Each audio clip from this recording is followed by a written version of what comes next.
اور وہ فتنہ 8 سے 150 سال پہلے آیا مدرسہ دیوبند کی شکل میں. 1867 میں مدرسہ دیوبند بنا. اس سے پہلے سب کانٹیننٹ کی اکثریت یہی بریلوی عقیدے ہی رکھتی تھی، صوفیوں والے. یہ کراچی کا مفتی جھوٹ بول رہا ہے کہ پہلے جو حنفی تھے وہ دیوبندی ہوا کرتے تھے، مدرسہ تو بعد میں بنا، عقیدے ان کے تھے. بالکل جھوٹ بول رہا ہے. دیوبندیوں والے عقیدے پہلے نہیں تھے سب کانٹیننٹ میں. یہاں وہی عقیدے تھے جو بریلویوں کے ہیں، صوفیوں والے. اور جس شیخ احمد سرندی کا وہ نام لے رہا ہے، اس کے اپنے مکتوبات پرنٹ ہوئے ہیں، وہ پڑھ کے دیکھ. تمہارے آج کے جو عقیدے ہیں ان کے تحت تو شیخ احمد سرندی کا اسلام بھی ثابت نہیں ہوتا. دیوبندیوں کے جو عقیدے ہیں، بریلویوں والے عقیدے وہی ہیں جو شیخ احمد سرندی کے ہیں. بسم اللہ الرحمن الرحیم.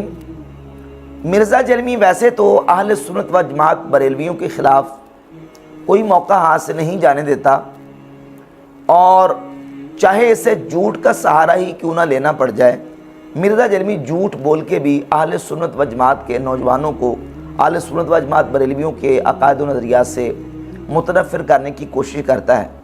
لیکن کبھی کبھی مرزا جلمی سچ بھی بول دیتا ہے. وہ کہتے ہیں نا کہ نکل جاتی ہے جن کے منہ سے سچی بات مستی میں کم مصداق ٹھہرتے ہوئے مرزا جلمی کبھی کبھی سچ بول دیتا ہے. اور ابھی مرزا جلمی نے ایک سچ بولا ہے، اور وہ سچ یہ بولا ہے کراچی کے مفتی کا رد کرتے ہوئے کہ کراچی کے دیوبندی مفتی نے یہ کہا کہ جو قدیم پرانے حنفی ہیں ان کے وہی عقائد ہیں جو دیوبندیوں کے عقائد ہیں. تو مرزا جلمی نے کہا کہ یہ بالکل جھوٹ ہے، یہ کراچی کا مفتی جھوٹ بول رہا ہے، ایسے نہیں ہے، بلکہ پرانے قدیم حنفیوں کے عقائد وہی ہیں جو آج بریلویوں کے عقائد ہیں. تو ہم کہتے ہیں بالکل مرزا جلمی ویل ڈن، تم نے صحیح بات کی ہے اور سچ بولا ہے اس مقام پہ کہ آج بریلویوں کے جو عقائد ہیں اہل سنت و جماعت بریلویوں کے، یہ وہی عقائد ہیں جو قدیم پرانے حنفیوں کے عقائد ہیں، جو اسلاف امت کے عقائد ہیں، جو اولیاء اللہ کے عقائد ہیں. اور ماضی قریب سے لے کر ماضی بعید تک، ہندوستان سے لے کر عرب ممالک تک، پوری دنیا کے اندر صحابہ اکرام علیہ رضوان سے لے کر تابعین، تابعین سے تبع تابعین، اور آج تک امت کے اولیاء اللہ کے جو عقائد ہیں وہ وہی عقائد ہیں اللہ کے فضل و کرم سے جس پر آج اہل سنت و جماعت بریلوی قائم ہیں. امام ربانی مجدد الافسانی شیخ احمد سرندی رحمۃ اللہ کا نام لیا گیا، اور مرزا نے کہا کہ شیخ احمد سرندی کے عقائد وہی ہیں جو آج بریلویوں کے عقائد ہیں. تو ہم کہتے ہیں بالکل ایسے ہی ہے. شیخ عبدالحق محدث دہلی رحمۃ اللہ علیہ تو ان کے عقائد بھی وہی ہیں جو آج بریلویوں کے عقائد ہیں. شاہ ولی اللہ سے محدث دہلی ہوں یا شاہ عبدالعزیز صاحب محدث دہلی ہوں، ان کے وہی عقائد ہیں جو آج اہل سنت و جماعت بریلویوں کے عقائد ہیں. نہ صرف یہ بلکہ ان سے پیچھے ماضی بعید میں پھر ہندوستان سے لے کر عرب تک جہاں کہیں اولیاء اللہ موجود ہیں ان کے وہی عقائد ہیں جو آج جن عقائد پر اہل سنت و جماعت بریلوی قائم و دائم ہے اللہ کے فضل و کرم سے. تو یہ مرزا جلمی نے بات سچی کر دی ہے کہ بریلویوں کے وہی عقائد ہیں جو کہ پرانے قدیم حنفیوں کے عقائد. اچھا، یہاں مرزا جلمی کا دوسرا جھوٹ بھی ایکسپوز ہو جاتا ہے. یہاں تو کراچی والے دیوبندی مفتی کا رد کرتے ہوئے مرزا جلمی نے یہ کہہ دیا کہ وہ کراچی والا مفتی جھوٹ بول رہا ہے کہ دیوبندیوں کے وہی عقائد ہیں جو قدیم حنفیوں کے عقائد ہیں. نہیں، بریلویوں کے عقائد ہیں جو قدیم حنفیوں کے عقائد ہیں، یہ بریلویوں کے عقائد ہیں. اچھا، قدیم جو حنفی وہ 200 سال پیچھے ہوں، 400 سال ہوں یا 800 سال پیچھے ہوں، ان کے جو عقائد ہیں وہی عقائد بریلویوں کے ہیں. تو تم یہ بھی چورن بیچنے کی کوشش کرتے ہو اپنے بلائنڈ فالوورز کے سامنے کہ یہ جو بریلوی فرقہ یہ 1896 میں پیدا ہوا، یہ تو فرقہ ہی انڈیا سے پیدا ہوا ہے، یہ تو 1896 میں پیدا ہوا. صرف بریلوی کا ٹائٹل دے کے تم یہ ان کی آنکھوں میں مٹی اور دھول جھونکنے کی کوشش کرتے ہو کہ یہ گویا کہ 100-150 سال کی پیداوار ہے. اور یہ بھی مانتے ہو، اور اس نے اپنے کئی ایک بیانات میں یہ تسلیم کیا کہ شافعی کہتا ہے کہ عرب ملکوں کے اندر شافعی رفع دین تو کرتے ہیں لیکن وہ کٹر قبر پرست ہیں. یعنی گویا کہ یہ کہنے کی کوشش کر رہا ہے کہ وہ ان کے عقائد وہ مشرکانہ عقائد ہیں. اسی لیے میں کہتا ہوں توحید کا ختم نبوت کا قلعہ ہے رفع الیدین سے نماز پڑھنا، ایٹ لیسٹ سب کانٹیننٹ میں. باقی ملکوں میں تو شافی بھی صوفی ہیں بڑے بڑے، وہ رفع الیدین سے ہی پڑھتے ہیں لیکن کٹر قبر پرست ہیں. یعنی جو بریلویوں کے اوپر فتویٰ لگاتا ہے شرک کا اور مشرکانہ عقائد کا، وہی فتویٰ جو ہے وہ عرب ممالک کے اندر موجود شافیوں کے اوپر لگا رہا ہے۔ پھر ایک مقام پہ اس نے یہ کہا کہ نجدیوں کی حکومت آنے سے پہلے، ویسے تو کہتا ہے قرآن و سنت کے منہج والوں کی حکومت آنے سے پہلے، مراد اس سے نجدی ہیں، یعنی سعودیہ کے وہابی اور سعودیہ کے نجدی ہیں، ان کی حکومت آنے سے پہلے مکہ المکرمہ اور مدینہ شریف میں کہتا صوفیوں کی حکومت تھی۔ 1925 کے اندر جب عرب ریولوشن کی وجہ سے حادثاتی طور پہ، وہ ریولوشن جس طرح بھی آئی تھی اس سے قطع نظر، حادثاتی طور پر کتاب و سنت کے منہج والے علماء کی حکومت آ گئی حرمین شریفین میں، وہاں پر انہوں نے پہلے سال 11 رکعت سنت کے مطابق شروع کروائے، لیکن ظاہر ہے کہ 700-800 سال تک وہاں پہ صوفیوں کی حکومت رہی تھی۔ اور وہ صوفی کون تھے؟ وہ وہی تھے اور وہی عقائد رکھتے تھے جو آج اہل سنت و جماعت بریلویوں کے عقائد ہیں۔ اور اس وقت اعلیٰ حضرت امام اہل سنت شاہ امام احمد رضا خاں محدث بریلی رحمۃ اللہ تعالی علیہ نے جب دیابنا کے اکابرین کی گستاخانہ عبارات کے اوپر حرمین طیبین کے علماء سے فتاوی جات لیے، تو اس وقت 34 علماء حرمین نے امام اہل سنت رحمۃ اللہ تعالی علیہ کے فتوے کی تصدیق کی، جس کو حسام الحرمین علی منہر الکفر والمین کے نام سے موسوم کیا گیا۔ یہ وہ تصدیقات ہیں 34 حرمین طیبین کے علماء کی۔ ان کو بیان کر کے مرزا جرمی نے یہ کہا کہ حرم شریف کے علماء نے احمد رضا بریلوی صاحب کے فتوے پر تصدیق کی، جن کے عقائد یعنی وہ بریلوی ٹائپ تھے، بریلوی ٹائپ عرب علماء تھے۔ حسام الحرمین میں 1905 میں احمد رضا بریلوی صاحب نے کتاب لکھ کے علماء عرب سے فتوے لیے۔ اس وقت صوفی علماء تھے سلطنت عثمانیہ کے، تو وہ سارے وہ بریلوی ٹائپ عقیدے رکھتے تھے۔ انہوں نے کفر کے فتوے دیے علماء دیوبند کے اوپر اور غلام احمد قادیانی کے اوپر۔ تو یہ بھی مان گیا کہ اس وقت عرب علماء کے عقائد وہی تھے جو آج بریلویوں کے عقائد ہیں۔ تو اللہ کے فضل و کرم سے اہل سنت و جماعت بریلوی یہ انہی عقائد پر قائم و دائم ہیں جو اسلاف امت کے چلے آ رہے ہیں، اور ان باتوں کا خود ہمارے مخالفین نے بھی ان باتوں کو تسلیم کیا۔ احسان الہی ظہیر غیر مقلد وہابی عالم، اس نے ایک کتاب اہل سنت کے خلاف لکھی ہے بریلویت، اس میں صفحہ 21 پر اس نے لکھا کہ اس گروہ کے عقائد بعض دوسرے اسلامی ملکوں میں تصوف کے نام پر رائج ہیں، یعنی جو آج بریلویوں کے عقائد ہیں یہی عقائد تصوف کے نام پر دوسرے عرب ممالک کے اندر رائج ہیں۔ یہ ایک غیر مقلد وہابی عالم ہے ثناء اللہ مرسری، اس کی کتاب ہے شمع توحید، اس کے صفحہ نمبر 63 پر ثناء اللہ مرسری لکھتا ہے کہ امرتسر میں مسلم آبادی غیر مسلم آبادی ہندو و سکھ وغیرہ کے مساوی ہے۔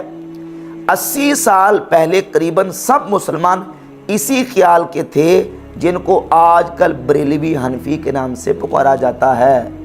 اور جب یہ کتاب لکھی گئی اس سے 80 سال پیچھے چلے جائیں تو 1857 بنتا ہے، یعنی 1857 کی جنگ آزادی سے پہلے، انگریزوں کے تسلط سے پہلے ہندوستان کے اندر بالخصوص امرتسر کے اندر مسلمان جو عقائد رکھتے تھے وہی عقائد ہیں جو آج بریلویوں کے عقائد ہیں۔ احسان الہی ظہیر نے مانا کہ عرب ممالک کے اندر جو عقائد صوفیہ کے وہی بریلویوں کے عقائد ہیں۔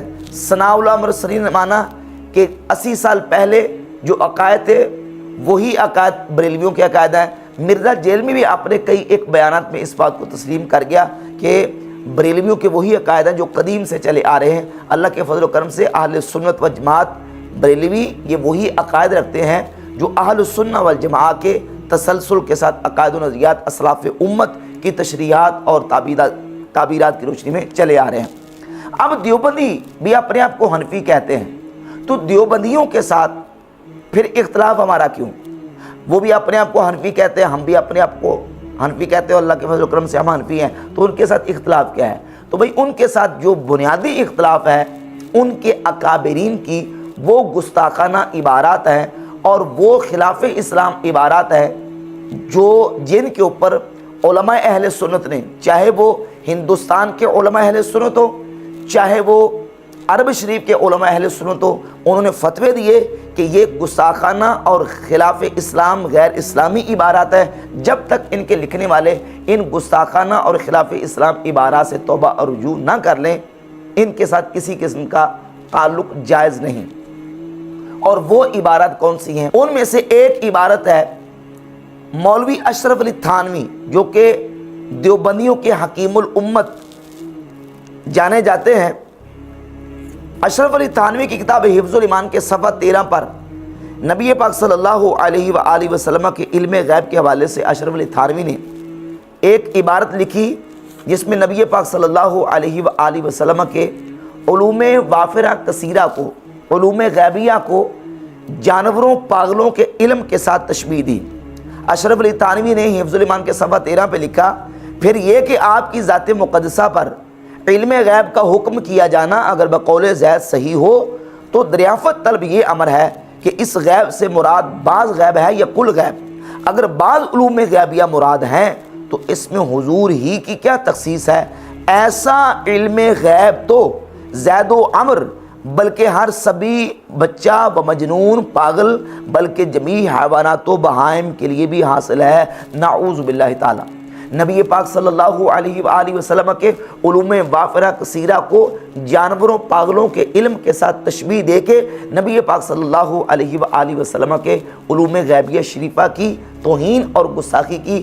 اس پر علماء حرمین طیبہ نے فتویٰ دیا، اعلیٰ حضرت امام اہل سنت نے فتویٰ دیا، اور 350 ہندوستان کے علماء نے فتویٰ دیا اور تصدیقات کی کہ واقعی یہ عبارت غیر اسلامی اور گستاخانہ عبارت ہے۔ اس کے علاوہ ناظم تعلیمات دارالعلوم دیوبند مولوی خلیل احمد سہارنپوری نے اپنی کتاب براہین قاطعہ کے صفحہ 55 پر یہ عبارت لکھی کہ الحاصل غور کرنا چاہیے کہ شیطان و ملک الموت کا حال دیکھ کر علم محیط زمین کا فخر عالم کو خلاف نصوص قطعیہ کے بلا دلیل محض قیاس فاسدہ سے ثابت کرنا شرک نہیں تو کون سا ایمان کا حصہ ہے؟ شیطان و ملک الموت کو یہ وسعت نص سے ثابت ہوئی، فخر عالم کی وسعت علم کی کون سی نص قطعی ہے کہ جس سے تمام نصوص کو رد کر کے ایک شرک ثابت کرتا ہے؟ نعوذ باللہ تعالی۔ اس عبارت میں خلیل احمد سہارنپوری نے شیطان کا علم نبی پاک صلی اللہ علیہ وآلہ وسلم کے علم سے زیادہ مانا، اور نبی کریم صلی اللہ علیہ وآلہ وسلم کے علم کی اور حضور علیہ الصلوۃ والسلام کے علوم غیبیہ شریفہ کی یہاں توہین کی اور گستاخی کا ارتکاب کیا۔ اس عبارت پر بھی علماء نے فتویٰ دیا۔ اور بانی دارالعلوم دیوبند مولوی قاسم نانوتوی کی کتاب تحذیر الناس من انکار اثر ابن عباس، جس میں قاسم نانوتوی نے نبی پاک صلی اللہ علیہ وآلہ وسلم کی ختم نبوت زمانی کا انکار کرتے ہوئے مانا خاتم النبیین کا بھی انکار کیا اور حضور کی ختم نبوت زمانی کا انکار کیا۔ اپنی کتاب کے شروع بالکل خطبہ آغاز میں لکھا کہ سو عوام کے خیال میں تو رسول اللہ صلی اللہ علیہ وآلہ وسلم کا خاتم ہونا بئی معنی ہے کہ آپ کا زمانہ انبیاء سابق کے زمانہ کے بعد اور آپ سب میں آخری نبی ہیں، مگر اہل فہم پر روشن ہوگا کہ تقدم یا تأخر زمانے میں بالذات کچھ فضیلت نہیں۔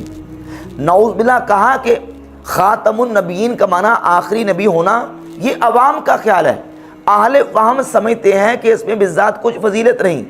نعوذ باللہ تعالی نبی پاک صلی اللہ علیہ وآلہ وسلم کی ختم نبوت معنی آخر نبیین ہونے کو عوام کا خیال ٹھہرایا، جبکہ یہ عوام کا خیال نہیں، مسلمانوں کا قطعی حتمی سمعی جزمی اور یقینی اور محکم عقیدہ ہے کہ خاتم النبیین کا معنی آخری نبی، اور نبی پاک صلی اللہ علیہ وآلہ وسلم سارے نبیوں کے آخر میں مبعوث ہوئے۔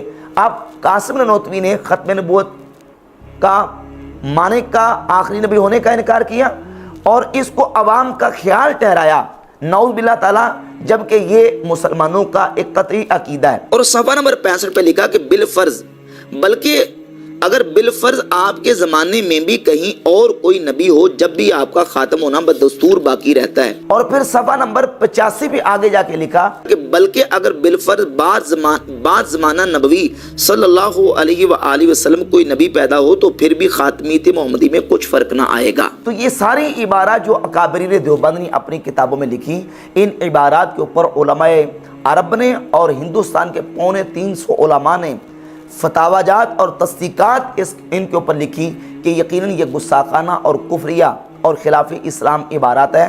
تو ان عبارات کی وجہ سے ان پر فتوے لگے اور آج تک ان کو ان گستاخانہ اور غیر اسلامی عبارات سے برات کا اظہار کرنے کی توفیق نصیب نہیں ہوئی اور نہ ان لکھنے والوں نے اپنی ان عبارات سے توبہ اور رجوع کیا۔ اصل جو اختلاف ہے یہ گستاخانہ اور غیر اسلامی عبارات ہیں جو اصل میں نزاع کا اور اختلاف کا باعث بنی۔ تو اللہ کے فضل و کرم سے اہل سنت و جماعت بریلوی انہی عقائد و نظریات پہ آج بھی قائم ہے جو حضرت امام ربانی مجدد الافسانی علیہ رحمہ، حضرت شیخ عبدالحق محدث دہلی رحمۃ اللہ تعالیٰ علیہ کے، حضرت شاہ عبدالعزیز صاحب محدث دہلی اور شاہ ولی اللہ صاحب محدث دہلی اور دیگر اکابرین اسلام اور اکابرین اہل سنت و جماعت کے ہیں۔ تو مرزا جرمی نے اس مقام پہ اس بات کو تسلیم کر لیا کہ بریلوی کوئی 150-100 سال پہلے بنا ہوا فرقہ نہیں ہے، بلکہ اللہ کے فضل و کرم سے ان کے عقائد وہی عقائد ہیں جو اسلاف امت کے عقائد چلے آ رہے ہیں۔